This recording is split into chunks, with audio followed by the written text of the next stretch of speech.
Baby saw a bear. Cub being sold at a black market. What he did next shocked the entire world.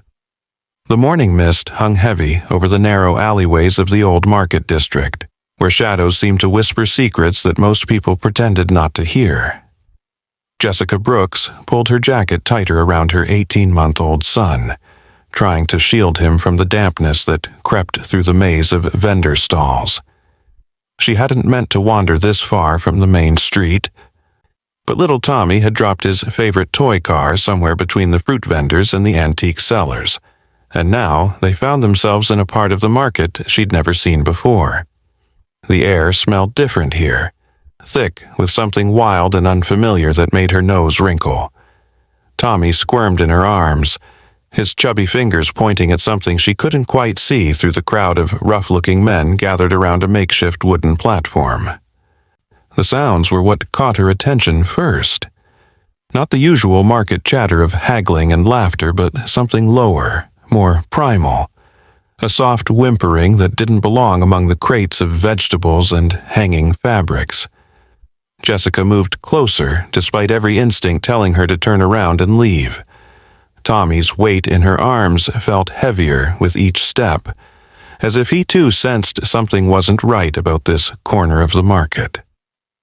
The men parted slightly as she approached, their eyes sliding over her with a mixture of surprise and suspicion. That's when she saw it. In a rusted metal cage barely large enough for a dog sat a small brown bear cub, its fur matted and eyes wide with fear. The creature couldn't have been more than a few months old, and it pressed itself against the bars as if trying to disappear into the shadows. Jessica's heart hammered in her chest as she watched a man in a leather jacket counting bills, his thick fingers moving through the money with practiced ease.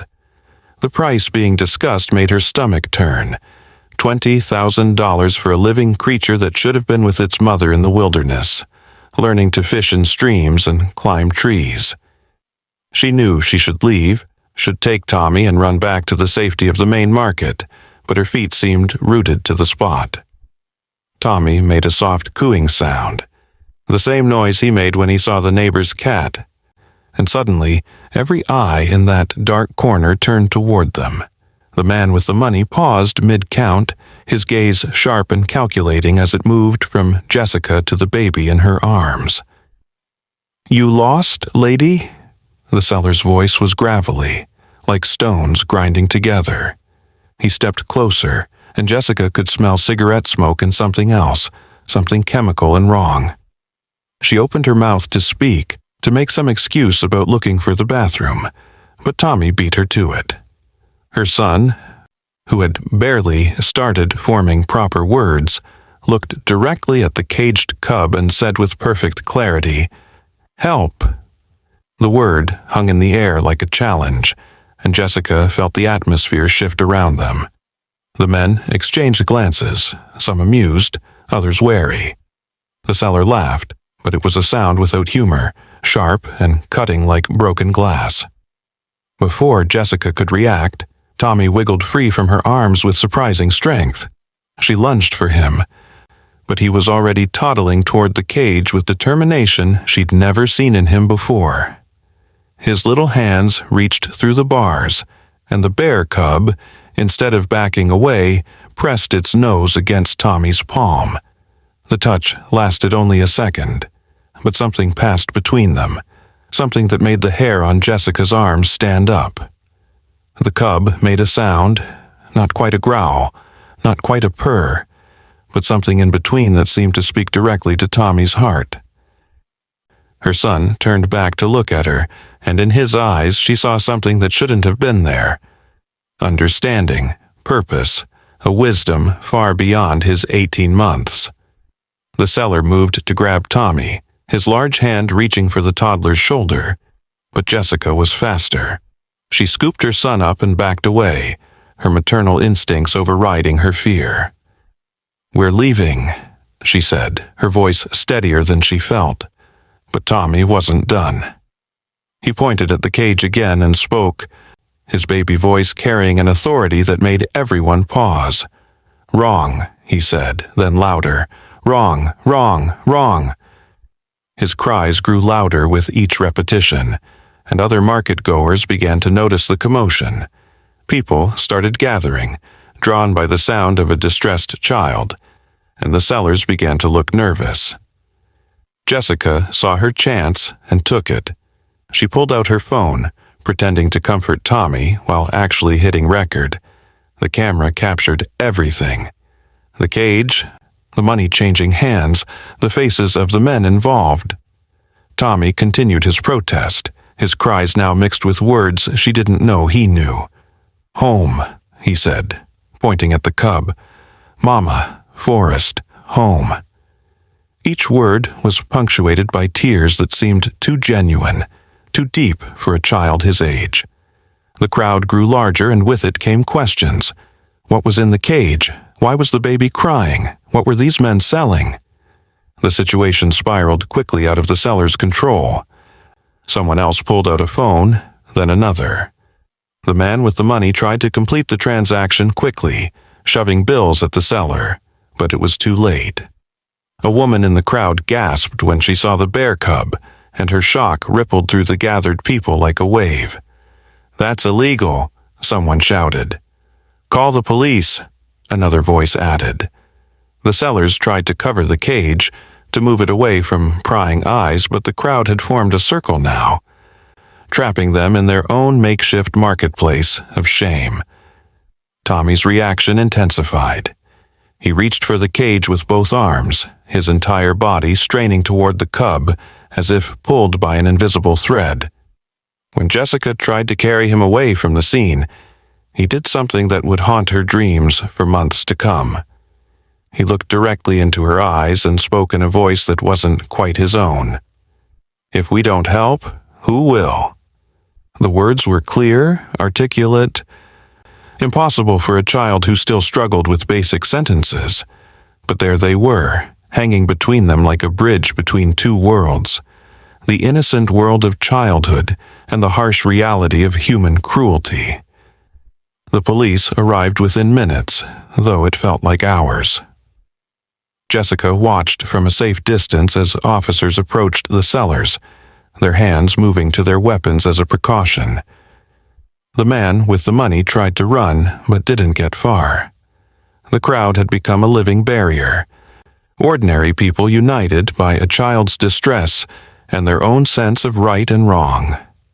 The seller tried to claim the cub was a dog, then that it was a rescue, then that he had permits. Each lie crumbled under the weight of evidence, the videos on multiple phones, the testimonies of dozens of witnesses. But what happened next was what truly shocked everyone present. As the officers moved to secure the cage, Tommy broke free from Jessica's arms again. This time, he moved with purpose, weaving through adult legs with the agility of someone much older. He reached the cage just as an officer was about to cover it with a blanket. Tommy placed both hands on the bars and spoke again, this time in a whisper that somehow everyone could hear. "I'll find your mama," he said to the cub. "Promise." The bear cub pressed against the bars, its small paw touching Tommy's hand, and in that moment, something shifted in the universe. Every phone recording the scene captured it. The perfect stillness, the connection between species, the promise of a toddler to a wild creature. The video went viral within hours. News stations picked it up before sunset. "Toddler exposes black market animal trade," read one headline. "Baby's cry saves bear cub," read another. But those who were there, who witnessed it firsthand, knew the headlines missed the real story. It wasn't just about exposing criminals or saving an animal. It was about something deeper, something that defied explanation. A child who knew things he shouldn't know, who spoke words beyond his years, who connected with a wild animal in a way that made everyone question what they thought they knew about the boundaries between human and nature. Jessica found herself in the middle of a media storm she never wanted. Reporters called constantly, wanting to interview Tommy, to understand how an 18-month-old could articulate such complex thoughts. Animal rights activists praised them as heroes. Conservationists wanted to use Tommy's story to highlight the illegal wildlife trade. But Jessica noticed something else, something the cameras and reporters missed. Tommy had changed. He would stand at the window for hours, looking toward the forest at the edge of town.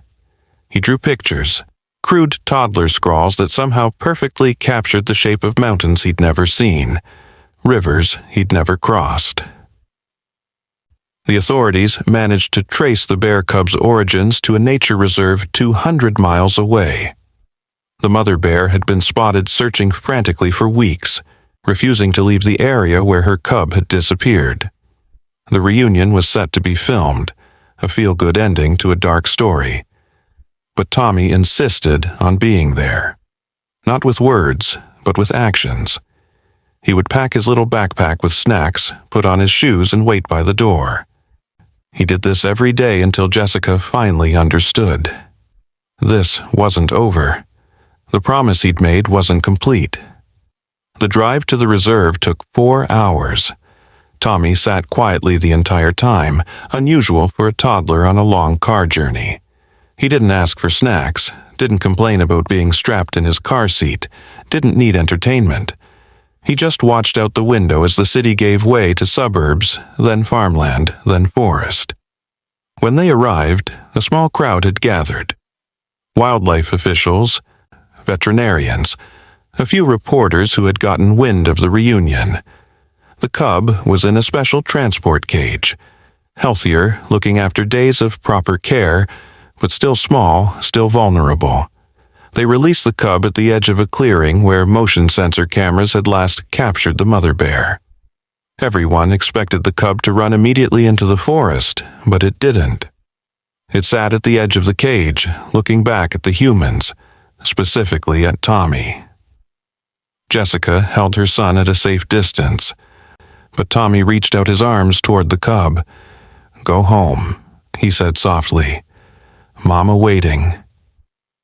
The cub made that same sound it had made in the market, that not quite growl, not quite purr, then turned and ambled into the underbrush. They waited. Minutes passed, then an hour. The crowd grew restless, some suggesting the mother might have given up, moved on. Then she appeared. Massive compared to her cub, the mother bear emerged from the tree line like a brown mountain of fur and muscle. Everyone stepped back instinctively, even the wildlife officials. But the reunion was swift and without drama. The cub ran to its mother and she nuzzled it, checked it over, then gently grabbed it by the scruff of its neck. Before disappearing back into the forest, the mother bear did something that would be debated by animal behaviorists for years.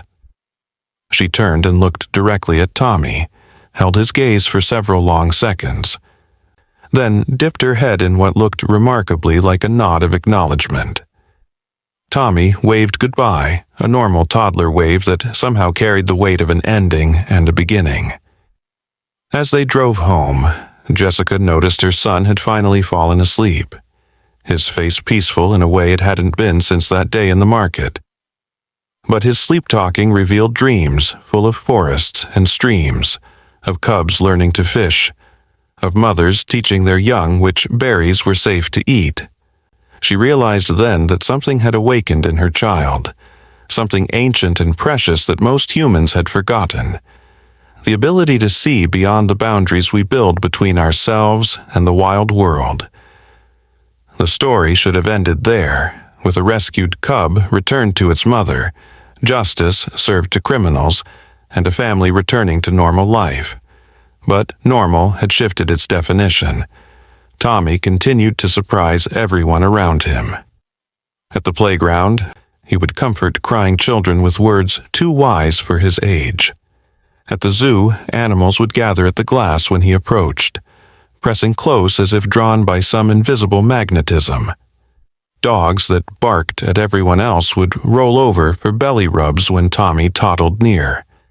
Cats that hissed at strangers would purr in his presence.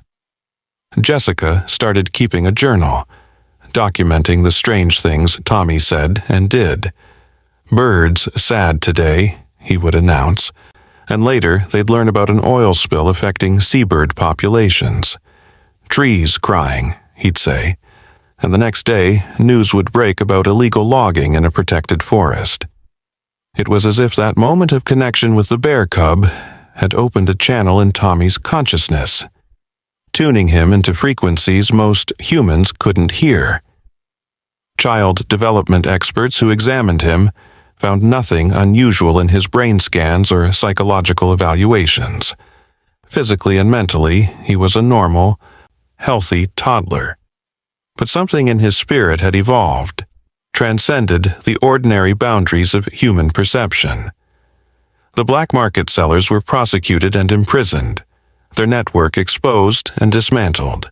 The story inspired stricter enforcement of wildlife trafficking laws and increased funding for animal protection services. But for Jessica and Tommy, the real change was more personal. They moved to a house closer to the forest, where Tommy could watch the trees change with the seasons and listen to the night sounds of wild creatures living their secret lives.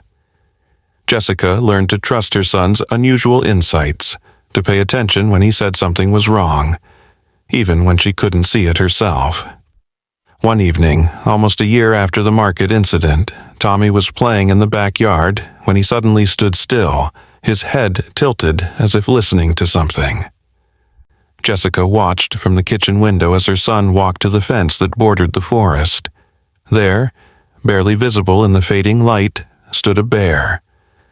Not the cub, now grown larger but still recognizable by a distinctive mark on its ear.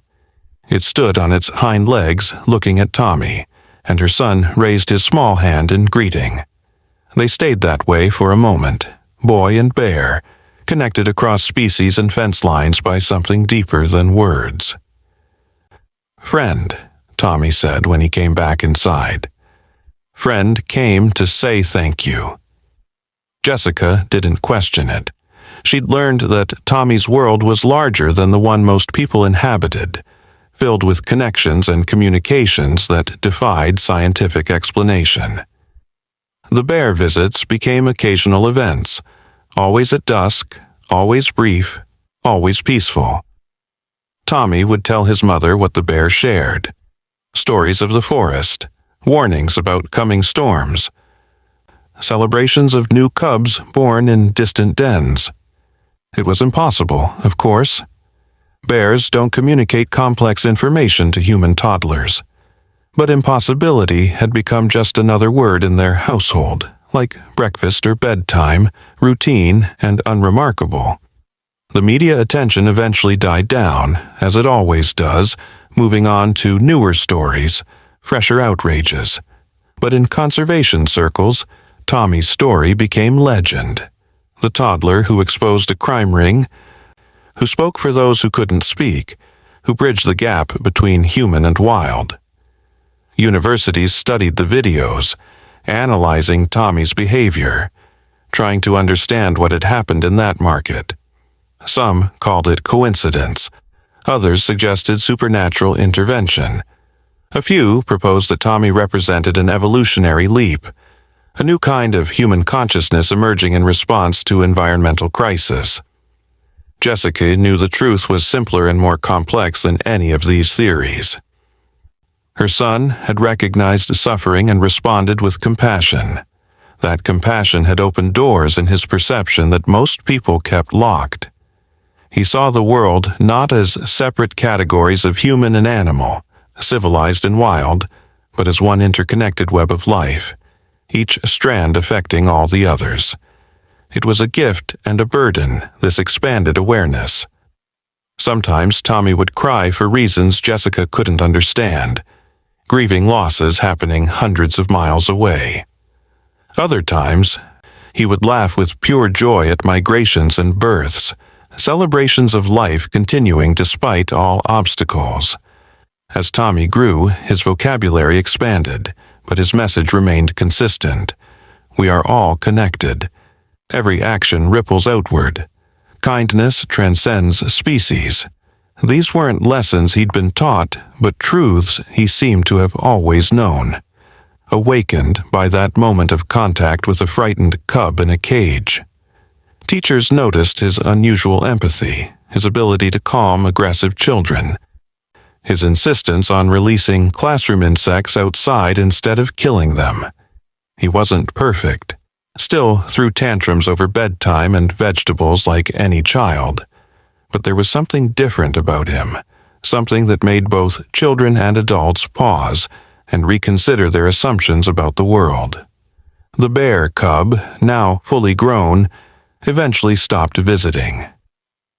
Tommy explained that it had found a mate, started a family of its own, moved deeper into the forest where humans rarely ventured. But the connection remained. Sometimes, on very quiet nights, Jessica would find Tommy at his window, his hand pressed against the glass, his eyes closed in concentration. "Just checking," he would say when she asked what he was doing, "making sure everyone's okay." And somehow, she believed he could. That, across miles of forest and mountain, her son maintained threads of connection to creatures he'd helped. A network of consciousness that spanned species and distance. 2 chapters of Part 1 completed. Part 2, the awakening years passed, and Tommy grew from a remarkable toddler into an extraordinary child.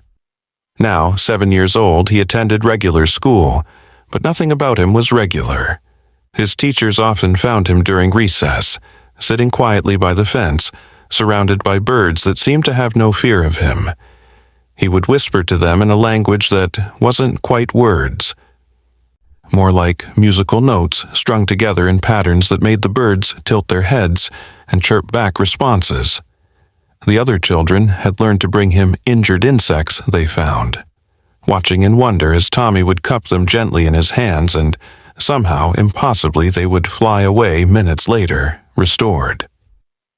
Jessica had grown accustomed to the unusual, but even she was unprepared for what happened on a foggy Tuesday morning in October. Tommy woke up different. Not sick, not upset, but vibrating with an energy she'd never seen before. "Something's coming," he said over breakfast, pushing his cereal around the bowl without eating. "Something important." She wanted to keep him home from school, but he insisted on going, said he needed to be there. Jessica drove him herself instead of letting him take the bus, watching in the rearview mirror as he pressed his face against the window, scanning the trees that lined the road as if looking for something specific. The call came just after lunch. Tommy had disappeared from class. Not run away, not been taken, simply vanished. One moment he was at his desk working on math problems, the next his seat was empty. The teacher swore she'd been watching the door, that there was no way he could have left without her noticing. But the window was open, just a crack, though it was a second-story classroom. Jessica rushed to the school, her heart pounding with a mixture of fear and strange certainty. This was connected to whatever Tommy had sensed that morning. She found herself driving not to the school, but to the old market district, to the place where everything had started years ago. The market had changed since that day. The dark corner where the illegal animal sales had taken place was now a small memorial garden, planted with wildflowers and marked with a plaque about wildlife conservation. Jessica parked and ran through the stalls, calling Tommy's name, her voice echoing off the old buildings. She found him in the garden, sitting cross-legged among the flowers, his eyes closed, his hands resting palms up on his knees. Around him, in a perfect circle, sat dozens of animals.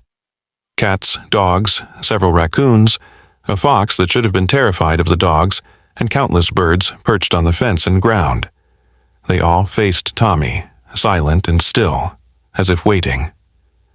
"Tommy," Jessica whispered, afraid to break whatever spell held this impossible gathering. Her son opened his eyes slowly and she gasped. They weren't the familiar brown she knew, but seemed to reflect the forest itself, green and gold and deep as ancient woods. "They're calling for help," he said, his voice carrying an echo as if multiple beings spoke through him. "The forest is dying, Mom. Someone's poisoning the water. The animals are getting sick. They don't understand why their babies won't wake up. Why the fish float belly up in streams that were clean last week." The animals around him made soft sounds of agreement, a chorus of chirps and whines and rustles that somehow formed a harmony of distress. Before Jessica could respond, before she could even process what she was seeing, a man stepped out from behind a vendor stall. Not just any man, but Michael Hayes, someone she recognized from the newspaper archives she'd researched after the bear cub incident. He'd been connected to the animal trafficking ring but had never been charged. Insufficient evidence, they'd said. He looked older now, harder, with scars on his hands and a coldness in his eyes that made Jessica instinctively step closer to Tommy. "Interesting ability your boy has," Michael said, his voice smooth as oil on water. "Could be very profitable having someone who can call animals like that. Make them do what you want." Tommy stood slowly, the animals moving with him like a living wave. "You're the one," he said, and his child's voice carried an accusation that made Michael step back. "You're poisoning the water to drive the animals out, to make them easier to catch. You learned from last time, no more markets, no more cages where people can see. Now you poison them, wait until they're weak, take them when they come looking for clean water." The fox at Tommy's feet bared its teeth, and the birds above began to cry out in alarm. Michael laughed, but it was nervous sound. "Prove it," he said. "No one will believe a kid who talks to animals. They'll think you're crazy." But Tommy smiled, an expression far too knowing for a 7-year-old. "I don't need to prove it," he said. "They already know." And that's when Jessica noticed the crowd gathering, people with phones out, recording everything. The same vendors who had witnessed the bear cub incident years ago, who had seen Tommy as a toddler speak with impossible wisdom. They remembered, and they believed. One vendor, an elderly woman who sold herbs, stepped forward. "My cats have been sick," she said. "Won't drink from their usual stream. I thought it was just them being picky, but..." Others joined in with similar stories. Dogs refusing to walk certain paths, birds avoiding particular trees, fish disappearing from streams that had always been full. Michael tried to leave, but the crowd had formed a barrier, not threatening but present, witnessing. Tommy walked toward him, the animals parting to let him pass but maintaining their circle. "The bear remembers you," Tommy said. "The one whose mother you killed to take her cubs. She remembers your smell, your voice. All the animals do. They share memories, you know. Pass them down like stories. Every creature you've hurt has become a warning, a lesson taught to offspring. Stay away from the man who smells like death." Michael's face went pale. He pulled out his phone, started to call someone, but stopped when he saw what was happening behind Tommy. The bear was back. Not the cub, now fully grown and magnificent, but accompanied by others. 3 bears total, standing at the edge of the garden like guardians. They didn't advance, didn't threaten, just stood there, bearing witness. Then came the wolves, slinking out from shadows no one had noticed. Then deer, usually so skittish, standing bold in the daylight. The market transformed into something from a fairy tale, a congregation of the wild come to demand justice. Even Jessica, who had seen so much, felt her breath catch. This was beyond anything Tommy had done before. This was the forest itself speaking through him, using him as a translator between worlds. "Tell them where the poison is," Tommy said to Michael, his voice gentle now, almost sad. "Tell them so we can clean it up before more die. The baby foxes, the eagle eggs that won't hatch, the fish gasping in toxic water. Tell them, and maybe the forest will forgive you." Michael broke. Maybe it was the eyes of all those animals. Maybe it was the cameras recording everything. Or maybe it was the weight of his crimes finally crushing his soul. He confessed everything. The location of the illegal dumps, the chemicals he'd been using, the network of poachers waiting to collect weakened animals. He gave names, dates, locations, a flood of information that several people frantically recorded. The police arrived eventually, called by someone in the crowd. They found Michael sitting on the ground, surrounded by evidence of his own guilt, while Tommy stood nearby, once again just a 7-year-old boy with tears on his cheeks. The animals had melted back into shadows and alleys, leaving only a few brave pigeons as witnesses. The officers were skeptical at first, but the evidence was overwhelming. The videos, the confession, and when they checked the locations Michael had revealed, they found exactly what he'd described. Barrels of chemicals, nets and cages, a sophisticated operation designed to harvest wildlife without the messy visibility of a black market. The cleanup took weeks. Environmental agencies, volunteers, and conservation groups descended on the affected areas. Tommy insisted on being there for all of it, and Jessica couldn't refuse him. He would stand at the edge of contaminated streams and somehow know exactly where the poison was strongest. He would point to trees that looked healthy but were dying inside from toxic roots. He guided the cleanup crews with an accuracy that defied explanation, as if the land itself was showing him where it hurt. The animals began to return as the water cleared, cautious at first, then with growing confidence. One evening, as the sun set over a newly cleaned stream, Tommy sat with his mother on a fallen log. The grown bear cub, the one from years ago, emerged from the forest with 2 cubs of her own. She approached slowly, carefully, her cubs hiding behind her bulk. Tommy held perfectly still as she came close enough that Jessica could smell the wild scent of her fur. The bear huffed once, a sound that might have been gratitude, then turned and led her cubs back into the forest. "She's teaching them," Tommy explained. "Teaching them that some humans can be trusted, that we're not all dangerous." The story made international news this time. "Boy Who Speaks to Animals Exposes Environmental Crime" became a documentary title. Scientists wanted to study Tommy, to understand his connection to wildlife. Religious leaders called it a miracle, a sign that humanity could still redeem its relationship with nature. Skeptics insisted it was all coincidence and clever editing. But for those who had been there, who had seen the impossible congregation of species united in purpose, there was no doubt. Something extraordinary lived in Tommy, something that bridged the gap between human and wild. Michael Hayes went to prison, his network dismantled, his poisoning sites cleaned and monitored. But Tommy didn't celebrate. He understood, in a way that made Jessica's heart ache, that Michael was just one person in a world full of those who saw nature as commodity rather than community. There would be others. There always were. But there would also be more children like Tommy, he insisted. Children born with their wild hearts intact, able to hear what the rest of humanity had forgotten how to perceive. He could feel them sometimes, he said, scattered across the world like seeds waiting for the right moment to sprout. The bears continued to visit occasionally, though less frequently as their territory expanded into the newly safe forests.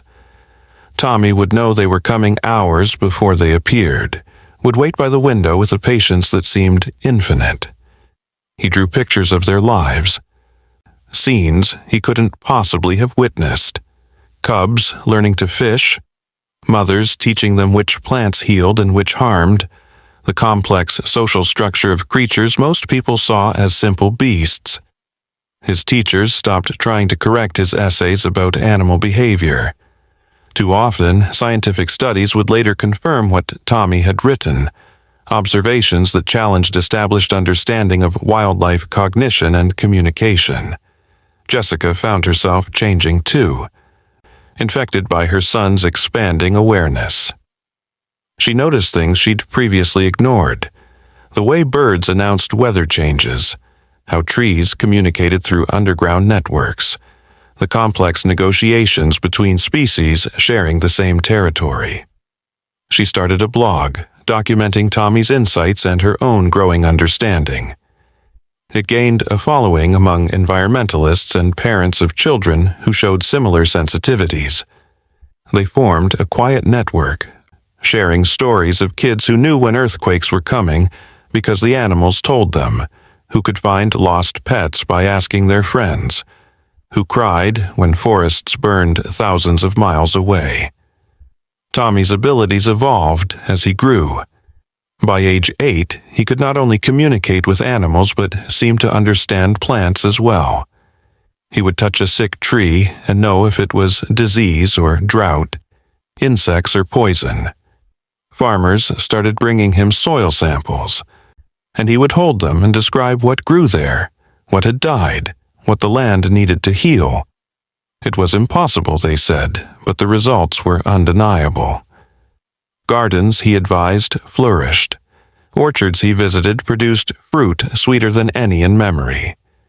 It was as if nature itself had chosen him as an ambassador, a bridge between the wild world and human civilization. But with gift came responsibility, and Tommy carried weight no child should bear.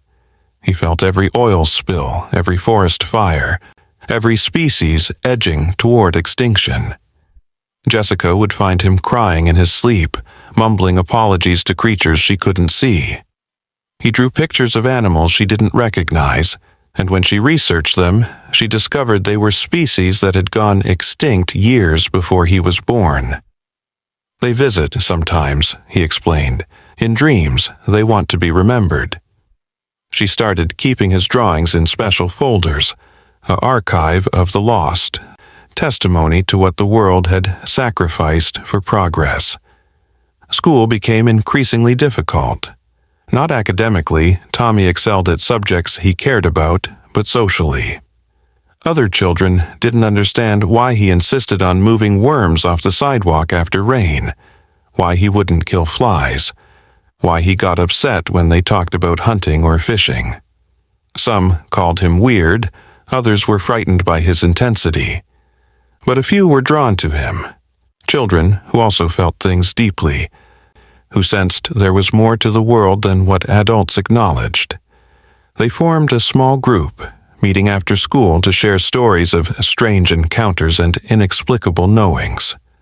One girl, Lily Morgan, could predict storms days before meteorologists. A boy named Connor Adams always knew when someone was lying, not through logic, but through a feeling he described as colors around words. Together, they explored their abilities, supporting each other through the isolation that came with being different. Tommy taught them to listen to animals, to notice the subtle communications happening constantly around them. They practiced in the park, sitting still until squirrels approached, breathing slowly until birds landed on their shoulders.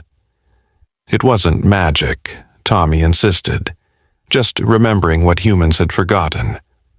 The grown bear cub had her third litter that spring, and Tommy knew the moment they were born. He woke Jessica at dawn, smiling despite tears on his cheeks. 3 this time, he said. 2 females, 1 male. The male is smaller, but he's strong. He'll survive. Jessica didn't question how he knew. She'd learned that Tommy's knowledge came from sources beyond conventional understanding.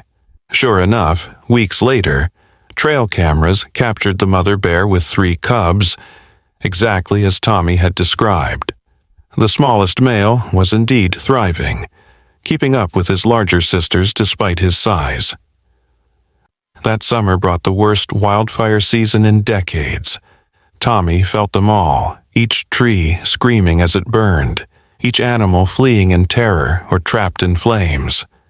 He stopped eating, stopped sleeping, just sat at his window staring at the smoke-filled horizon. Jessica tried everything to help him. But how do you comfort a child who feels the forest's pain as his own? Finally, she drove him to the fire line, where firefighters were making their stand. Tommy walked among them.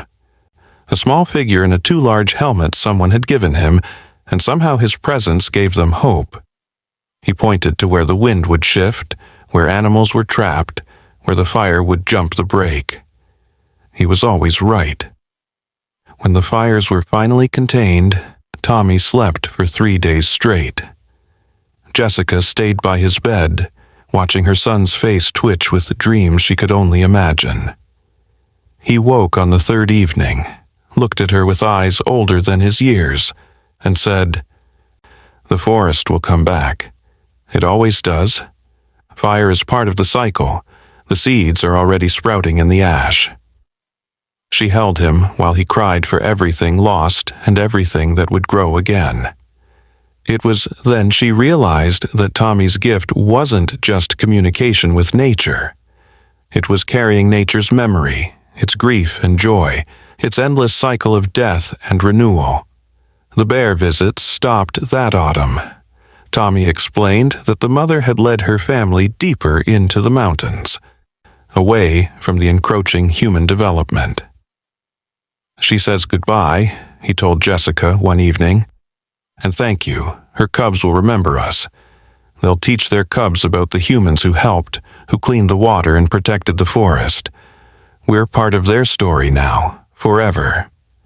Jessica felt an unexpected grief at this farewell to a creature she'd never actually touched, only observed from safe distances. But she understood. Some connections transcend physical proximity. Winter brought new challenges. Tommy discovered he could sense pollution underground, toxins leaching from old industrial sites into water tables. He would get headaches in certain parts of town, later discovered to be built on contaminated land. The city hired environmental consultants, but Tommy's insights proved more accurate than their expensive equipment. He found forgotten chemical dumps, illegal waste sites, places where the earth itself was poisoned. Each discovery led to cleanup efforts, but also to threats.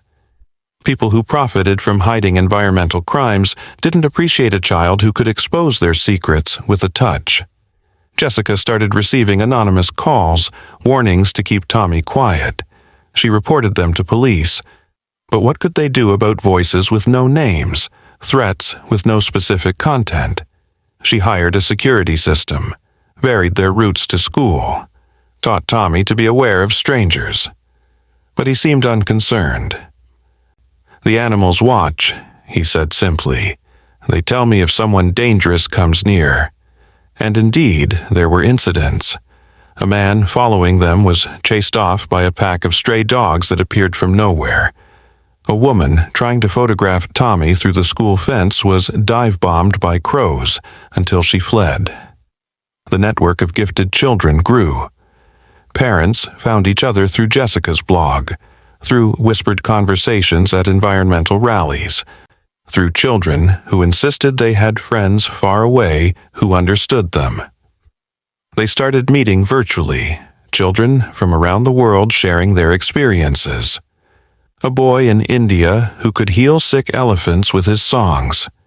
A girl in Brazil who knew which plants in the rainforest could cure diseases scientists hadn't even discovered yet. Twins in Norway who could call whales, bringing them safely away from shipping lanes. Each child carried a piece of the planet's consciousness, together forming a web of awareness that spanned continents. Tommy became something of a leader among them, not through ambition but through the depth of his connection. He taught them to manage the overwhelming feelings, to set boundaries with the natural world, to help without losing themselves in the planet's pain. "We're bridges," he would say during their video calls. Not sacrifices. We can't save everything. But we can help humans remember they're part of nature, not separate from it. These children, scattered across the globe, gave each other strength to continue their unusual work. Spring arrived with a surprise. The bear returned, alone this time, older and moving slowly. She appeared at the forest edge one evening, and Tommy knew immediately something was wrong. "She's dying," he told Jessica, his voice steady despite the tears flowing down his cheeks. "She came to say goodbye." They watched from the window as the bear settled under a tree, her massive form somehow peaceful in the fading light. Tommy wanted to go to her, but Jessica held him back. Even dying, a bear was dangerous. But Tommy found another way.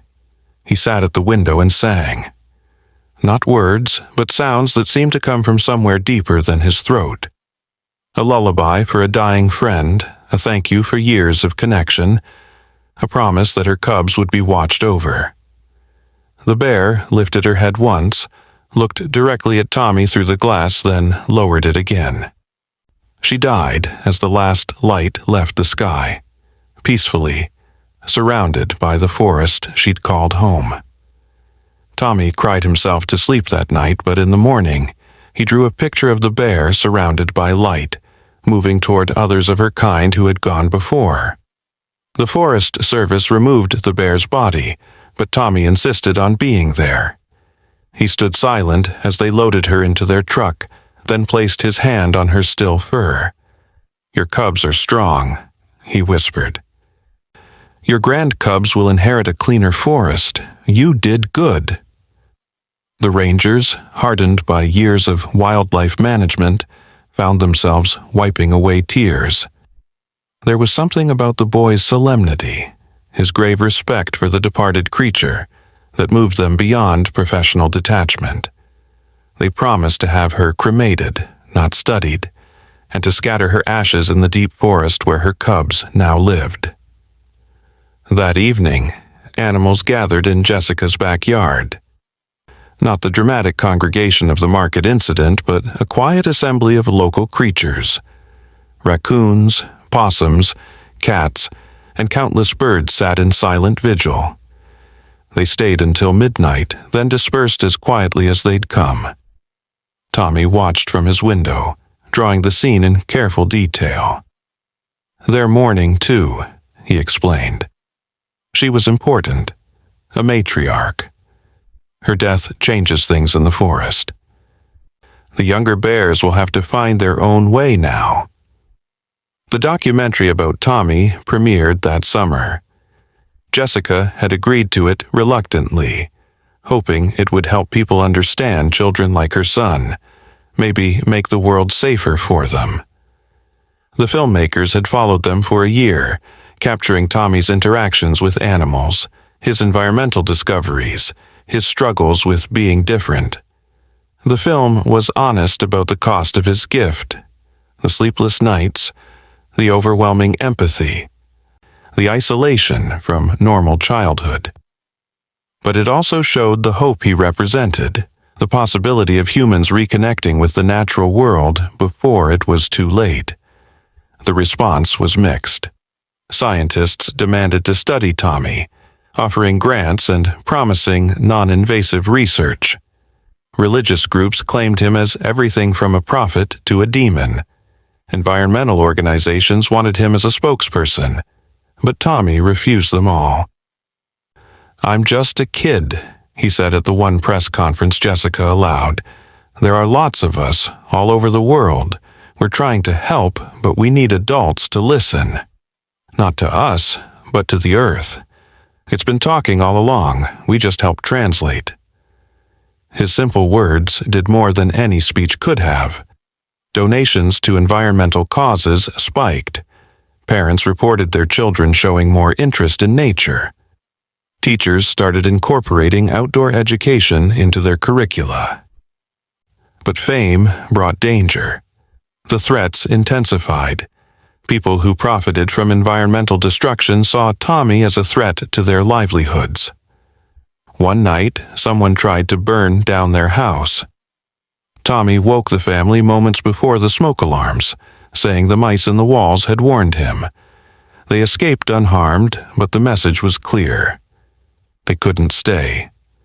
With the help of the network of families with gifted children, they relocated. The new location was kept secret, shared only with trusted friends. Tommy continued his work, but more carefully, his discoveries reported through intermediaries. The new home was deeper in the wilderness, a place where Tommy could stretch his abilities without attracting attention. He discovered he could sense underground water, leading drought-stricken farmers to hidden aquifers. He could predict landslides days before they happened, feeling the mountain's shifting weight. He knew when invasive species entered the ecosystem, their foreign presence disturbing the established harmony. Each ability came with responsibility, and Tommy carried them all with a grace that amazed his mother. One day, while walking in the forest, they encountered a young bear. Not one of the original cub's offspring, but a stranger to the area. It was thin, scared, its paw injured by a trap. Tommy approached slowly, humming the same tune he'd sung to the dying mother bear. The young bear didn't run. It watched as Tommy examined the wound, as Jessica called wildlife services as help arrived. Throughout the treatment, Tommy stayed near, his presence keeping the bear calm despite the pain.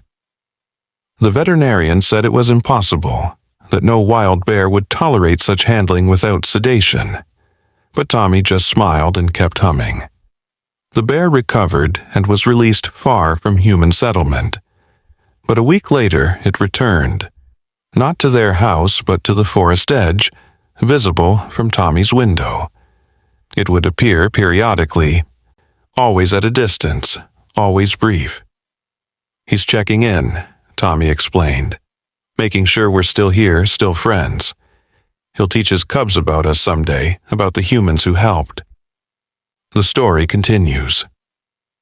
And Jessica realized that was the true power of Tommy's gift. Not just communication, but connection, creating stories that would be passed down through generations of wild creatures, slowly changing the narrative between human and nature. As Tommy approached his 10th birthday, his abilities stabilized into something more manageable. He learned to shield himself from the constant input, to choose when to open his awareness fully. He could still feel the forest's pain and joy, still understand animal communication, still sense environmental damage. But now he controlled the flow instead of drowning in it. He helped train other gifted children, teaching them the techniques he'd learned through trial and error. Together, they formed an informal network of environmental sensors, detecting problems before they became catastrophes. The world was changing, slowly but perceptibly. Environmental crimes became harder to hide as more children like Tommy emerged. Companies found it increasingly difficult to deny pollution when kids could point to exactly where toxins were buried. Poachers discovered that animals seemed to know they were coming, fleeing before traps could be set. It wasn't magic or supernatural. It was evolution, Tommy insisted. Humanity remembering its connection to the living world, developing new sensitivities to navigate an endangered planet. Or perhaps old sensitivities, dormant for generations, reawakening in response to crisis. Jessica watched her son grow, carrying burdens and gifts she could barely comprehend. He was happy, in his unique way, fulfilled by his work even as it exhausted him. He had friends now, other children who understood the weight of feeling too much in a world that often felt too little. He had purpose, using his abilities to protect what he loved. And he had hope, unshakable faith that humanity could remember its place in the web of life before it was too late. The bear cub from the market, now a grandmother in the deep forest, had started something that rippled outward in ways no one could have predicted.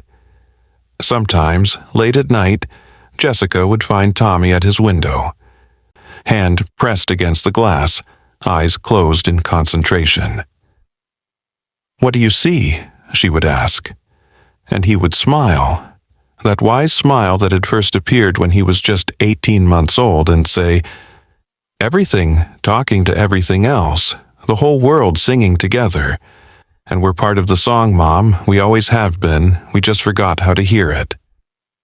In those moments, Jessica understood that her son wasn't just gifted. He was a reminder, a living bridge to something humanity had lost and desperately needed to find again. The story could have ended there, with hope and connection and the promise of a better future. But life, like nature, doesn't follow neat narratives. 3 months after Tommy's 10th birthday, something happened that changed everything. He woke one morning with a new ability, one that terrified him. He could feel the earth itself, not just the living things on it, but the planet's deep consciousness.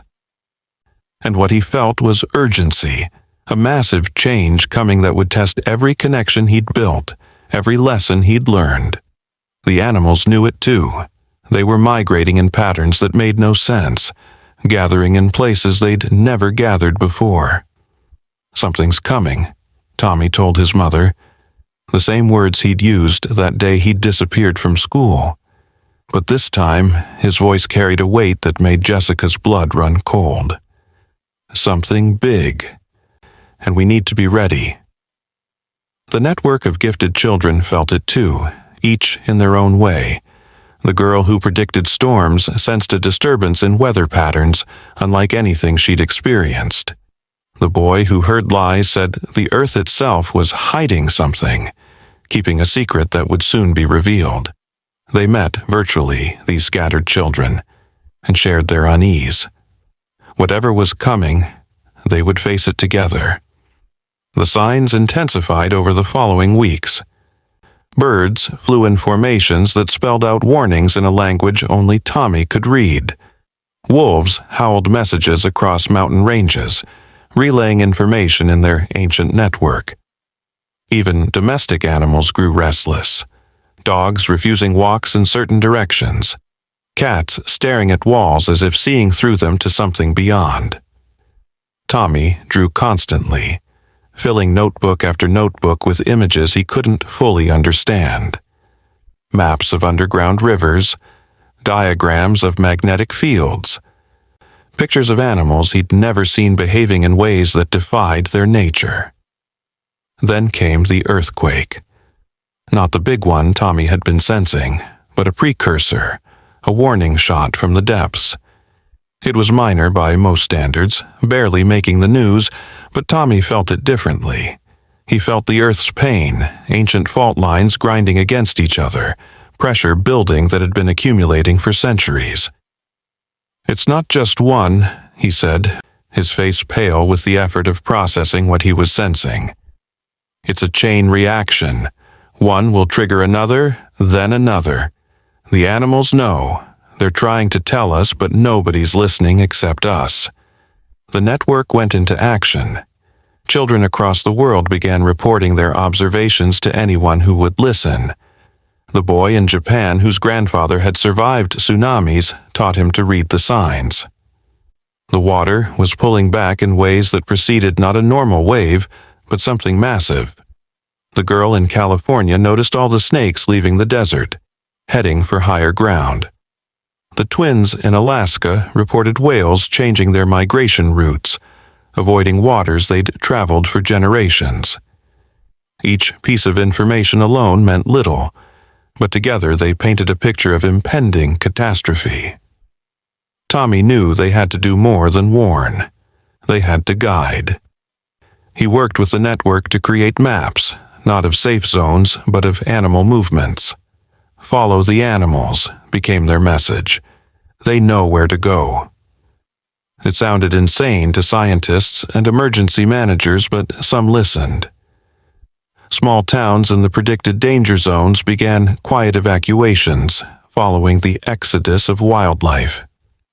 Hospitals in certain areas started moving critical patients without official orders, their staff influenced by children who insisted something was coming. The second earthquake hit a week later, stronger than the first, but still not the main event. Tommy felt it building, the Earth's crust straining like a rubber band stretched to breaking. He could sense the exact moment it would snap, could feel the fault lines like wounds in his own body. 3 days, he told his mother. 3 days until the big one. Jessica didn't hesitate. She trusted her son's connection to the planet more than any scientific instrument. They packed what they could carry and joined the stream of animals heading inland, upward, away from the coast. The authorities tried to stop what they called mass hysteria, but the evidence was overwhelming. Every animal that could move was moving. Birds abandoned nests with eggs still in them. Bears left territories they'd defended for years. Even insects were migrating, clouds of them moving inland like living smoke. Tommy and the network kept sharing information, using social media to bypass official channels. "The Earth is warning us," they said. "Please listen." Some did, many didn't. The divide between believers and skeptics became a chasm that would soon be filled with consequences. On the predicted day, Tommy woke before dawn. He was calm, centered in a way Jessica had never seen. "It's time," he said simply. They were camped in the mountains with hundreds of others who had heeded the warnings, a makeshift community of believers united by trust in children who heard what others couldn't. Tommy stood at the edge of a cliff, facing the ocean they could no longer see, and began to sing. Not the humming he'd done for animals, but something deeper, older. Other gifted children around the world joined in, each in their own location, their voices somehow harmonizing across impossible distances. The earthquake struck at 6:47 a.m., magnitude 9.2, the largest in recorded history for that region.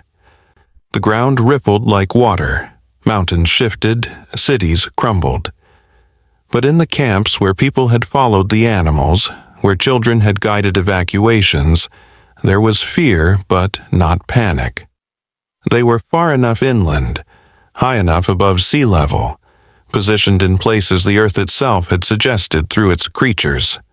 The tsunami that followed was devastating to empty buildings and abandoned streets, but the loss of life was a fraction of what it should have been. Tommy collapsed as the earthquake ended, his connection to the Earth overwhelming his young body. Jessica held him as he convulsed, not with seizures but with aftershocks he felt as keenly as the planet itself.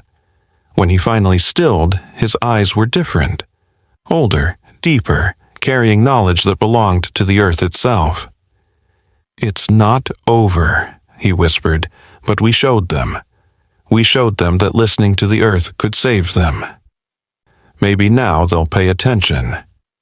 The other children reported similar experiences, each feeling the planet's trauma and relief simultaneously.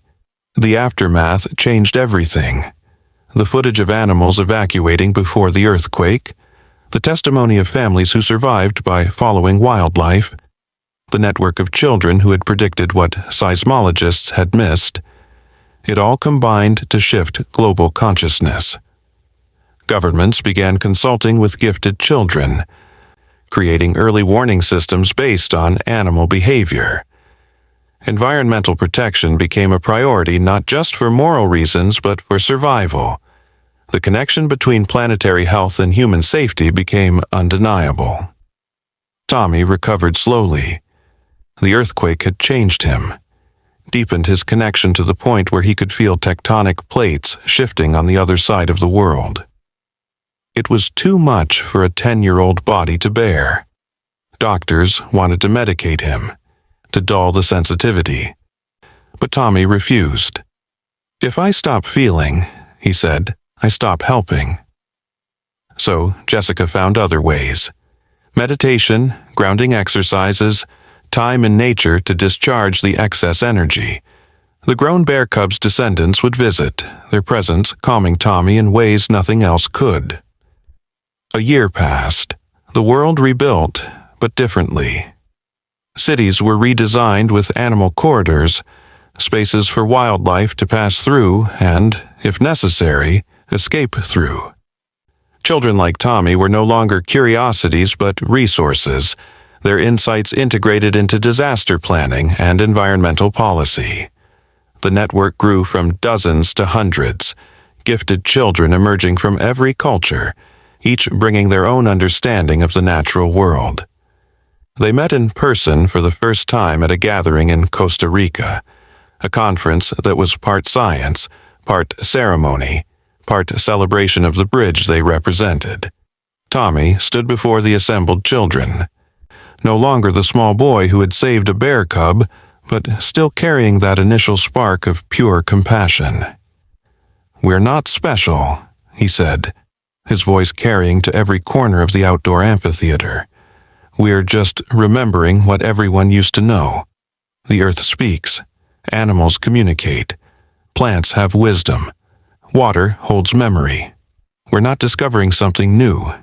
We're rediscovering something ancient. And our job isn't to be heroes. It's to be translators until everyone remembers how to listen." The conference lasted a week.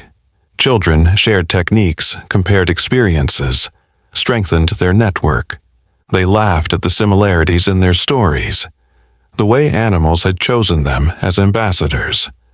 They cried together over the weight they carried, the pain of feeling every environmental wound. They planned together strategies for teaching others, for protecting the gifted children still emerging, for healing the damage already done. By the end, they had created something unprecedented, a global network of human nature interpreters, a living early warning system, a bridge to a different kind of future. Jessica watched her son among his peers and felt a mixture of pride and sorrow. He was happy, finally among others who understood, but he was also forever changed. The boy, who had reached through cage bars to comfort a frightened cub, was still there, but layered now with experiences no child should have.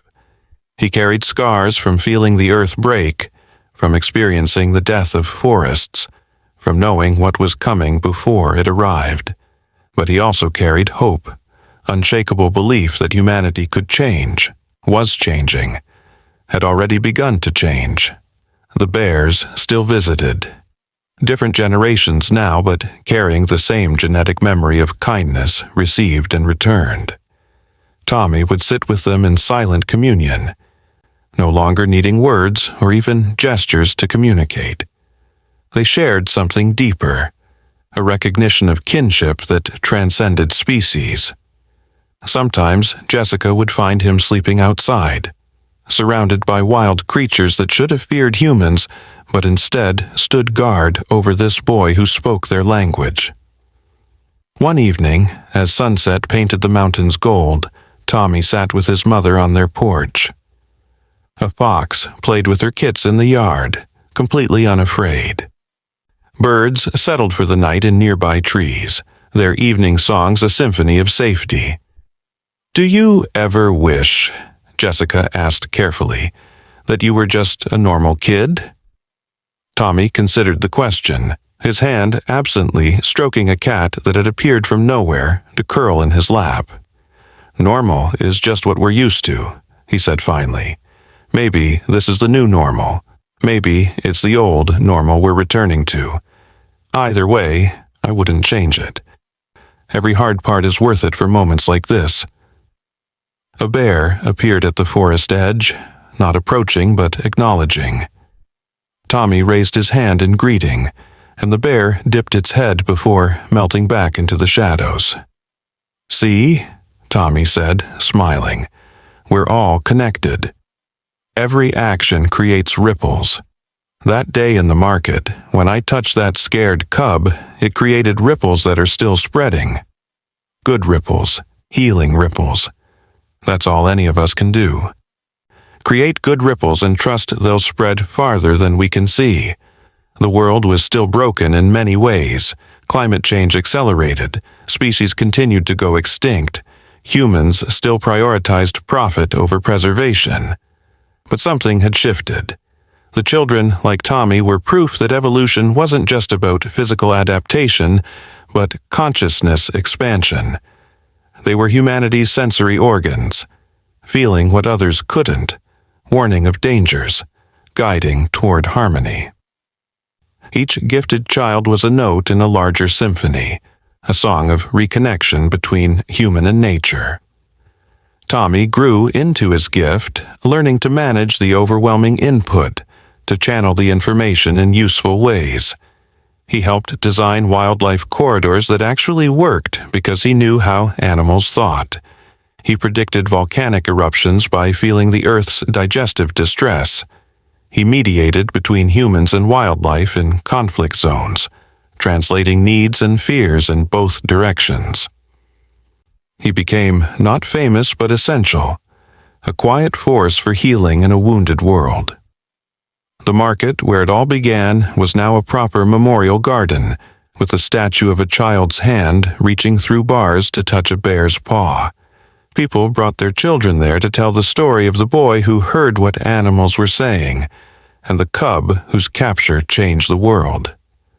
They would point to the flowers growing where cages once stood and explain how one moment of compassion could ripple outward forever. Some children who visited would suddenly go quiet, their eyes unfocusing as they heard something others couldn't. These were identified as potentially gifted, gently guided toward the network that could help them understand their expanding awareness. Tommy visited the memorial once, on the 10th anniversary of that first encounter.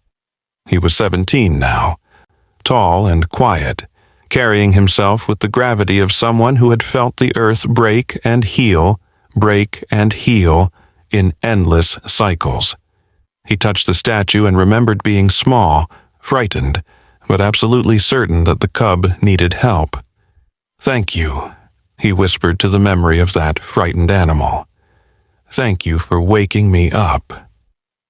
A crow landed on the statue and cawed once, a sound that might have been acknowledgement. As he turned to leave, a small child tugged at his jacket. She couldn't have been more than 2, with bright eyes that seemed to see too much. "Bear sad," she said, pointing at the statue. "Bear wants Mama." Tommy knelt to her level, recognizing a kindred spirit. "Yes," he said gently.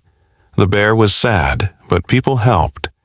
The bear found its mama, and now the bear has babies of its own, living free in the forest. The child smiled, satisfied, but her mother was staring at Tommy with recognition. "You're him," she said. "The boy from the story." Tommy nodded, uncomfortable with recognition but understanding its importance. "We all have the ability to help," he said. "Your daughter already knows how to listen. That's the first step." He left them there, the mother asking questions, the child reaching for a butterfly with the same gentle certainty Tommy had shown reaching for the cub. The cycle continued. More children awakening, more adults learning to listen, more connections forming between human and wild. It wasn't enough to save everything, but it was enough to save something. And something, Tommy had learned, was always better than nothing. Every rescued animal, every cleaned stream, every protected forest was a victory worth celebrating. The grown bear cub, now ancient in bear years, made one final visit that winter. She moved slowly, her cubs and grandcubs accompanying her like an honor guard. Tommy met her at the forest edge, no longer a child but forever connected to the child he had been. They sat together in the snow, boy and bear, sharing silence that said everything. When she finally rose to leave, she pressed her massive head against his chest, a gesture of trust no wild bear should make. Tommy hugged her briefly, carefully, then watched her disappear into the forest for the last time. She died that spring, surrounded by her descendants, her legacy secured in the protected forests, and the stories passed down through generations, both human and ursine. Tommy felt her passing like a door closing gently, peacefully. He drew one last picture of her, not as the frightened cub in the cage or the proud mother with her babies, but as light, pure and bright, joining the constellation of spirits that watched over the wild places. Jessica found him crying over the drawing, but they were tears of gratitude, not grief. She changed everything, Tommy said. One scared cub in a cage changed the entire world. Imagine if we'd walked away that day. Imagine if we'd been too afraid to help. Jessica held her son, this remarkable young man who had grown from a baby who saw too much into a bridge between worlds. "But we didn't walk away," she said. "You didn't walk away, and that made all the difference." They sat together, mother and son, as the sun set over a world still struggling but no longer deaf to its own crying. The network of gifted children had become a global phenomenon, integrated into disaster management, environmental protection, and wildlife conservation. They were consulted on everything from urban planning to agricultural policy, their insights valued finely for what they were, direct communication from the living planet. Tommy trained the newest members, teaching them not just to manage their gifts, but to maintain hope in the face of overwhelming challenges. "We're not trying to save the world," he would tell them. "We're trying to help the world save itself." There's a difference. Years later, when Tommy was asked to write his story for a book about the gifted children, he struggled with where to begin. With the bear cub in the market? With his first memory of understanding animal speech? With the earthquake that nearly broke him? Finally, he realized the story had no true beginning, no clear end. It was part of a larger narrative, the story of consciousness evolving, of separation healing, of the wild and domestic finding balance. His part was just one thread in a tapestry that stretched back to the first human who looked at an animal and saw kinship rather than otherness. He wrote simply, honestly, about the burden and beauty of feeling too much in a world that often felt too little. About the bear who became his teacher, the forest that became his church, the gift that was equally curse and blessing. He wrote about his mother's courage in raising a child who heard voices no one else could hear, who knew things no one else could know. He wrote about the network of children who proved that evolution wasn't finished with humanity, that new sensitivities were emerging to meet new challenges. The book ended with a question rather than a statement. "What would you do," Tommy wrote, "if you could hear the earth crying? Would you listen? Would you help? Would you change? Because here's the secret, you can hear it. We all can. We've just forgotten how to listen." But it's not too late to remember. It's never too late to remember what we truly are. Not separate from nature, but part of it. Not masters, but relatives. Not deaf, but temporarily distracted. The animals are waiting for us to remember. The forests are calling us home.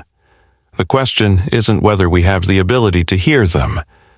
The question is whether we have the courage to listen. The final image in the book was a photograph someone had taken at the Memorial Garden. A child's hand reaching through imaginary bars toward a painted bear, while a real crow perched on the statue seemed to watch approvingly. In the background, barely visible, stood a figure that might have been Tommy, might have been any young person carrying the weight of unusual knowing. The caption read simply, "Every connection matters. Every kindness ripples. Every moment of compassion changes the world." It was a message that had started with a frightened cub in a cage and spread to encompass the entire planet's cry for recognition, for help, for love.